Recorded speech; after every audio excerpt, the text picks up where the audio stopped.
Hi guys, sorry to interrupt your viewing, but please subscribe to the channel and like this video. Thank you. When you grow up in a house where love is handed out like ration soup, one ladle per day, no refills, you learn pretty quickly not to ask for seconds. My mother wasn't cruel, at least not in the way people define cruelty in headlines or family courtrooms.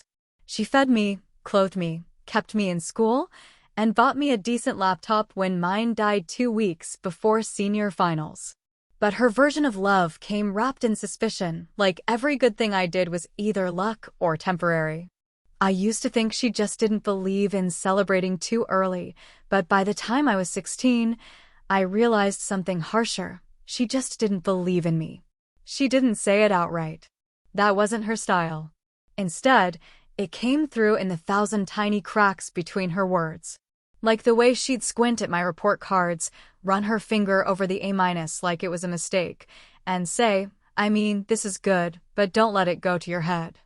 Or how, when I got into my first choice university, she said, well, we'll see if you can keep up once you're there. You know, not everyone's cut out for that kind of pressure. When I landed a summer research position with one of my professors, her first response wasn't congratulations, it was, do they pay you?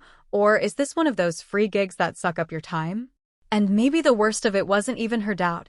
It was how she kept folding me into the shadow of a man who hadn't lived in our house for over a decade. My father, the phantom dropout. The man who left when I was 12 and stopped calling when I turned 13. My mother never said his name if she could help it, but she wielded his failure like a warning label. Every time I messed up, even slightly, she'd mutter, you're more like him than you think. As if my DNA was a ticking time bomb she'd tried and failed to defuse. But here's the thing they don't tell you about growing up with low expectations. It can either destroy you or turn you into something sharp. For me, it did both. I became obsessive. Relentless. I studied like the world would end if I got anything lower than a 90.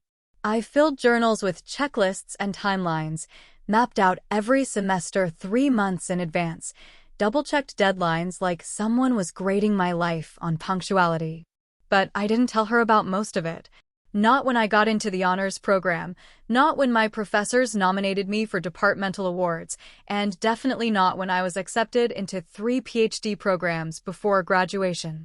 I kept all of it in a folder in my desk, each letter printed on thick paper with embossed headers and congratulatory signatures that practically glowed with validation. Because I knew what would happen if I told her. She'd find a way to turn it into a warning. Or worse, a joke. And yet, when the final semester ended and I walked across that stage with my cap slipping sideways and my stomach full of butterflies and pure, defiant joy, part of me hoped, really hoped, that she'd say something different. That maybe, just maybe, this milestone would shift something in her. That she'd see me standing tall in that robe and realize I wasn't a ticking bomb or a broken mirror of my father. I was her daughter, and I'd made it. After the ceremony, she pulled me into a stiff hug in the parking lot and said, well, you didn't fall on your face, so that's something. I laughed, but it didn't reach my chest. A few days later, she knocked on my bedroom door while I was packing books for storage. She had that expression she wore whenever she had an idea she already expected me to agree with, eyebrows slightly raised, voice falsely casual. I was thinking, she said, folding her arms, we should throw you a little graduation party. Backyard, nothing fancy. Just family and neighbors. You earned it. I stared at her, not sure what to say. Not because I was surprised, she loved playing hostess when it made her look good, but because part of me was scared of what else she'd do. Of what she might say. I hesitated. And that hesitation was louder than any answer I could have given. There were paper lanterns strung between the trees, one sagging slightly because the hook on the garage gutter had rusted through last summer and nobody ever bothered to fix it. Plastic tables covered in dollar store cloths lined the edges of the yard, bowls of potato salad sweating in the sun, and a Bluetooth speaker on the deck played a shuffled playlist of songs that tried a little too hard to seem celebratory. It wasn't fancy, but it was more effort than I expected. I told myself that meant something. That maybe this time, the good intention would make it past her mouth without morphing into a backhanded slap dressed up like humor. It was my graduation party, the kind you only get once unless you're the type to collect degrees like Girl Scout badges, and I wanted to believe, even for just one afternoon, that I could relax. That maybe we could both let go of who we were and just enjoy it. I spent the morning picking out a dress that felt like me without looking like I was trying too hard to impress anyone. I even did my makeup, not because I needed to, but because I wanted to mark the moment, to give the day a version of myself that felt worthy of being seen. Not graded. Not evaluated. Just seen. There were at least 55 people in the backyard, which made it feel way bigger than our little house that only holds about 15 people total.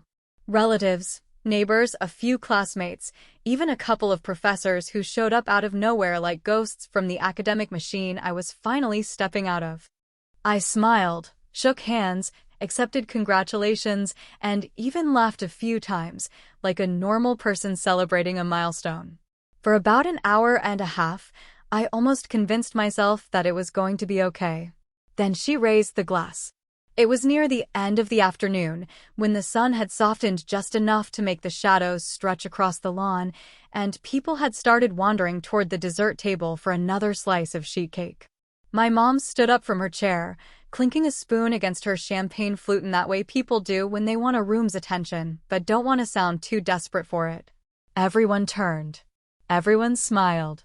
Even I smiled, nervously, my stomach pulling tight like a thread someone had just started yanking too hard. She cleared her throat, holding her glass like it was both a microphone and a sword. "Well," she said, voice steady, eyes bright, "I want to thank everyone for coming to celebrate my daughter. She's worked hard, and even though we all had our doubts, she paused for laughter, which hadn't started yet. She made it. I felt the air shift. And then it came. "We all thought you'd drop out like your dad," she said, smiling just wide enough to be camera-worthy.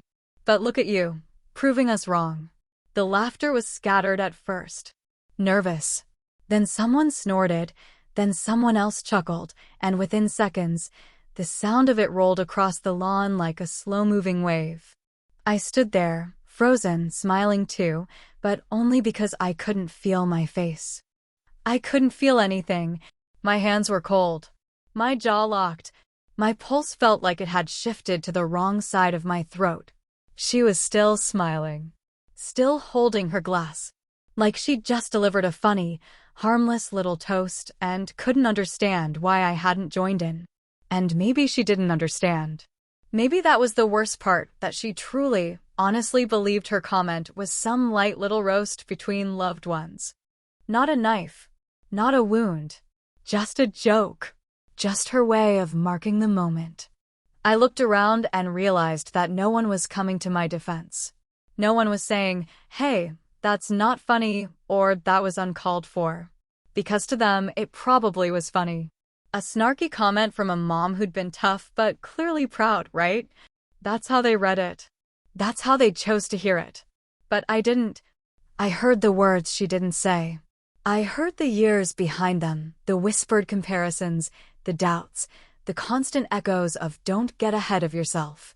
I heard the voice of a woman who never thought I'd be more than my father's daughter, who saw every success of mine as a temporary condition, not a truth. And for a moment, I saw myself through her eyes, lucky, not capable. A fluke, not a force. Then I reached into my purse. My hands were still shaking, but I'd been holding that envelope for weeks, waiting for the right time to open it. I didn't think it would be this moment, but when your mother slaps you with a smile in front of 55 people, your instincts take over. I pulled it out, thick ivory paper, the return address from a university that barely accepts 3% of applicants into their doctoral program. I held it in the air just high enough for people to notice, then slowly, very deliberately, tore it open down the side. The crowd quieted. My mother's smile faltered. And I looked her dead in the eye as I unfolded the letter. There's a particular kind of silence that falls over a crowd when the air shifts from casual to something closer to confrontation, when laughter doesn't just stop but dies in the throat, like everyone realizes at once they were laughing at the wrong part of the story. That's what it felt like the moment I unfolded that letter in front of everyone in the backyard, like I had pulled the rug out from under their cheap, secondhand humor and dared them all to land on something real for once. The ivory paper trembled just slightly in my hands, not because I was afraid of what it said, I knew exactly what it said, but because I was still deciding just how much of myself I was ready to show them. But then I looked at my mother, her champagne glass still raised like she hadn't realized the punchline had turned on her, and I made the decision without even knowing I'd made it. I wasn't planning to read this today, I said, voice louder than I expected, the kind of volume that fills space without asking for permission, but since we're making announcements about who I am and what I'm capable of, I figure now's as good a time as any. A few people shifted uncomfortably in their plastic chairs, eyes darting from me to my mom like they were watching a slow-motion car crash and couldn't tell yet which way the debris was going to fly. I cleared my throat and began reading aloud, every word like a scalpel cutting through the shallow ceremony of the day. Dear Maya Langston, we are pleased to offer you full admission to the Department of Comparative Literature's PhD program, beginning this fall. In recognition of your outstanding academic record, research portfolio, and personal statement, we are also thrilled to extend a full-ride fellowship package, including tuition coverage, a living stipend of $32,000 annually, and guaranteed teaching assistant opportunities beginning your second year. We believe you will be a valued and exceptional addition to our academic community. I paused after that last sentence, letting it settle, letting it sting. My mother's smile was gone now, her lips pressed into a line so tight they looked like they were trying to disappear from her face entirely. I saw her eyes flick toward the crowd, saw the gears spinning as she tried to salvage the image she'd curated for this party, proud mom of a daughter who had beat the odds, not been born with potential. She looked like she wanted to say something, maybe even clap, maybe even force a laugh, but I didn't give her the chance. Funny, I said, folding the letter back into its envelope with deliberate, slow movements, because I don't remember them asking whether or not I was more like my dad. And then I turned and walked away. I didn't say goodbye. I didn't wait for reactions. I didn't even grab a plate of cake on my way out, which in hindsight was a real loss, because I love lemon sheet cake and someone had definitely brought a good one. I just kept walking, through the gate, down the driveway, into the street, my feet moving like they'd been waiting for this exit cue all along. By the time I reached the end of the block, my phone buzzed in my hand. It was her. The screen lit up with her name, Mom in all caps, because I'd never bothered to change it from the day she first gave me the phone in high school and told me to only use it for emergencies and homework. But this wasn't a call for either of those things. And I knew that without even answering. I stared at it ringing, my finger hovering over the screen. Part of me wanted to answer and hear what excuse she'd come up with, what carefully crafted half-apology she would float past me like it was some kind of emotional olive branch. Maybe she'd say it was a joke. Maybe she'd say I misunderstood. Maybe she'd cry. But I didn't tap the screen. I just let it ring. Because I already knew it wasn't going to be the kind of call where someone says, "I'm sorry I hurt you." No. It was going to be the kind where someone says, "You didn't have to embarrass me like that," or "I was just trying to be funny," or "I can't believe you made such a scene at your own party." People like my mother never apologize for the wound. They just blame you for bleeding. The phone eventually stopped buzzing, and I slipped it back into my purse without a second thought. My heart was still racing, but it wasn't panic, it was clarity. For the first time in a long time, I didn't feel like I owed her an explanation for who I was or what I'd done to get here. I didn't feel like I needed to walk back into that yard and smooth the edges of her discomfort just so I could be allowed to exist comfortably in my own skin. The world didn't end when I walked away. In fact, it finally felt like it was beginning. The first call from her came just after sunset, and it wasn't the voice of a mother swallowing her pride. It was the voice of a woman trying to glue her mask back on before anyone noticed it had slipped. Her tone was tight but casual, a little too light, like she'd rehearsed what she thought an understanding mother was supposed to sound like, and now she was trying it out for the first time over the phone. "Maya," she said, pausing for just long enough to sound annoyed, but not long enough to seem sorry. "I don't know why you got so upset. It was a joke. You know how people do those funny little roasts at graduation parties? I was just trying to make light of the moment." Everyone was laughing. No one thought I meant it. But she did mean it, and we both knew that. Because jokes don't land that hard unless they've been sharpened beforehand. They don't stick unless they're dipped in something that's been simmering under the surface for a very long time. And hers had been simmering since I was 12, since my dad walked out and she looked me in the eye and said, "He left us because he couldn't handle responsibility. You'd better hope you're stronger than that." I spent years treating that sentence like a prophecy, or worse, a warning.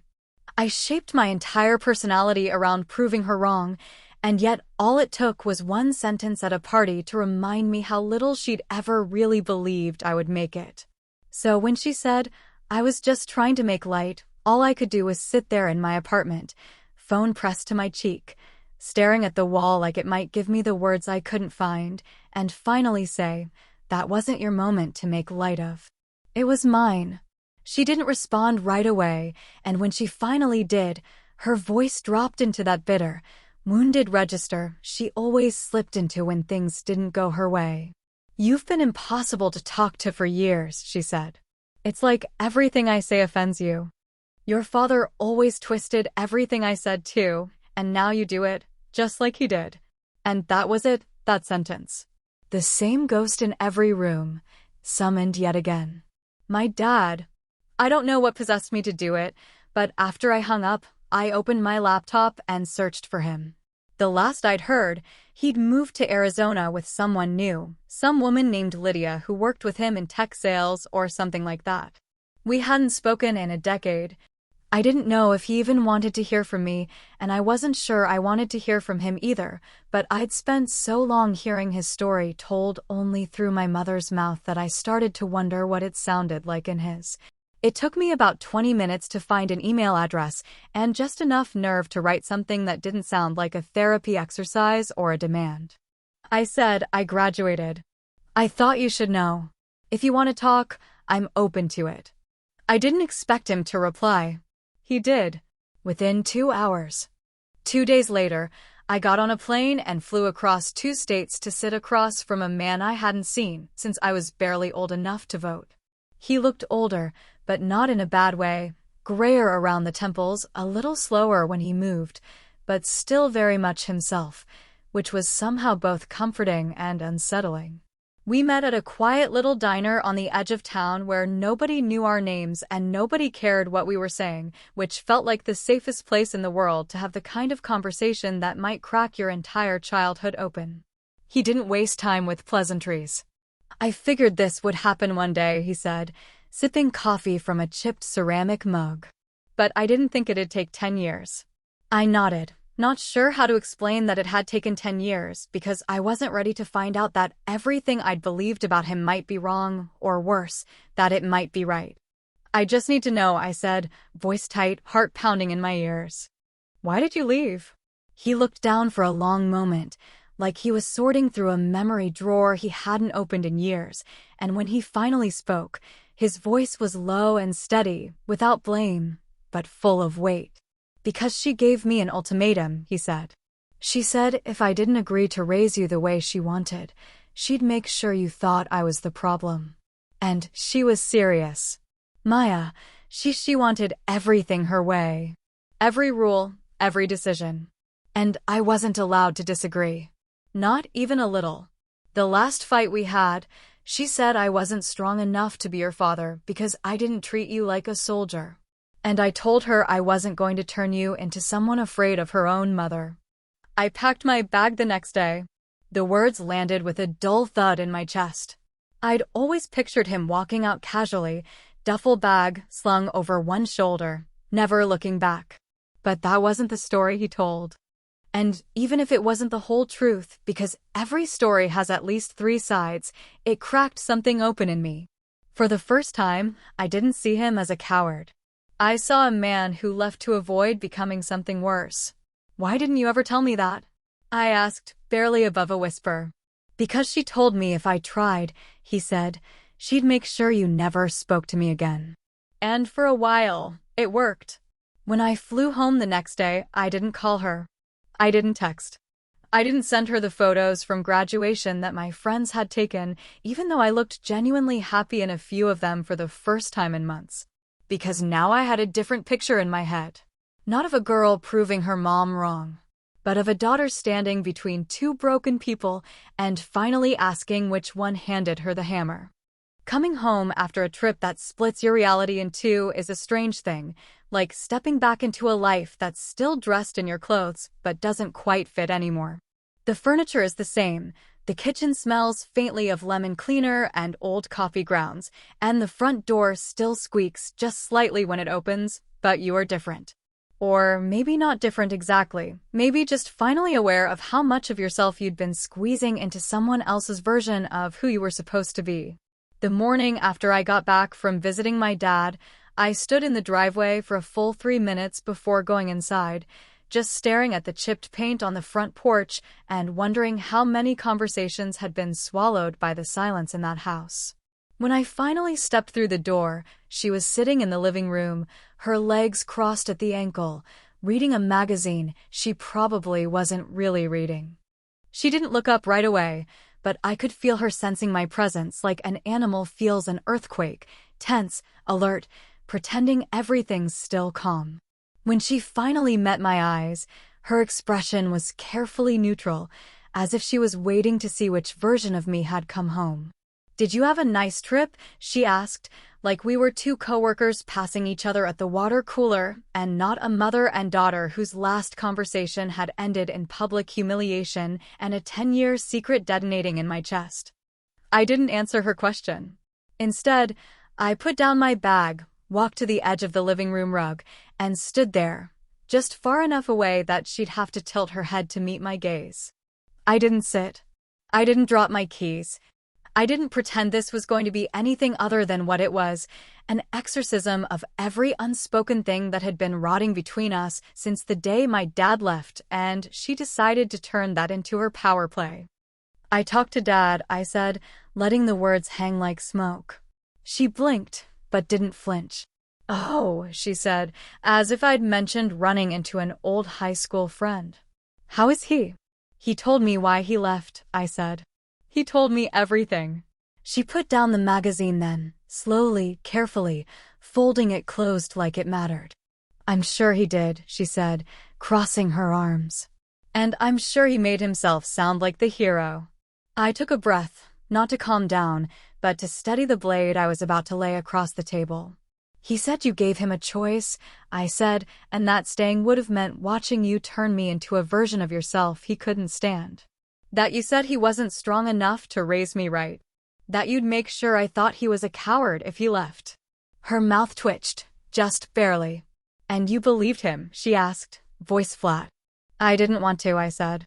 But then I thought about the toast. I thought about every time you compared me to him like it was an insult. I thought about how you made me feel like loving him meant betraying you, and how you used his silence to write the story that worked best for you. Something flickered in her eyes then, regret maybe, or the first crack in the armor she'd been wearing so long it probably felt like skin. But she didn't speak, and I didn't stop. "You told me he was weak," I said, "and maybe he was. But you made strength look like punishment. You made love feel like a challenge I had to pass. And you act like I've been angry for no reason, like I've spent years trying to push you away, but you never once looked at how hard I had to fight just to keep myself together around you." She stood slowly, arms still folded, but her voice softer now. "I did the best I could," she said. "I know," I said. "And I don't hate you for it, but your best left a mark." There was a long pause then, a silence so thick I could feel it pressing against my ribs. She looked like she wanted to cry, but wouldn't. I looked like I didn't care, but I did. That was the dance. That was always the dance. I'm not trying to punish you, I added. I just needed to finally say it out loud. Not for revenge. Not for drama. For me. She nodded, but it was stiff, unsure. I picked up my keys from the counter, the ones I'd carried since high school, still on the same fading purple lanyard with the little cracked charm at the end. I walked to the front door, opened it halfway, then stopped. She didn't ask me to stay. She didn't tell me to go. She just stood there, and I stood there, and for a moment I wondered if this was where the ending came, or if it was just the beginning of something quieter, slower, less about blame, and more about what's left when all the illusions are gone. I looked down at the key in my hand. She built a house with shame in the walls, then asked me why I never felt at home. And I didn't have an answer. But I still had the key.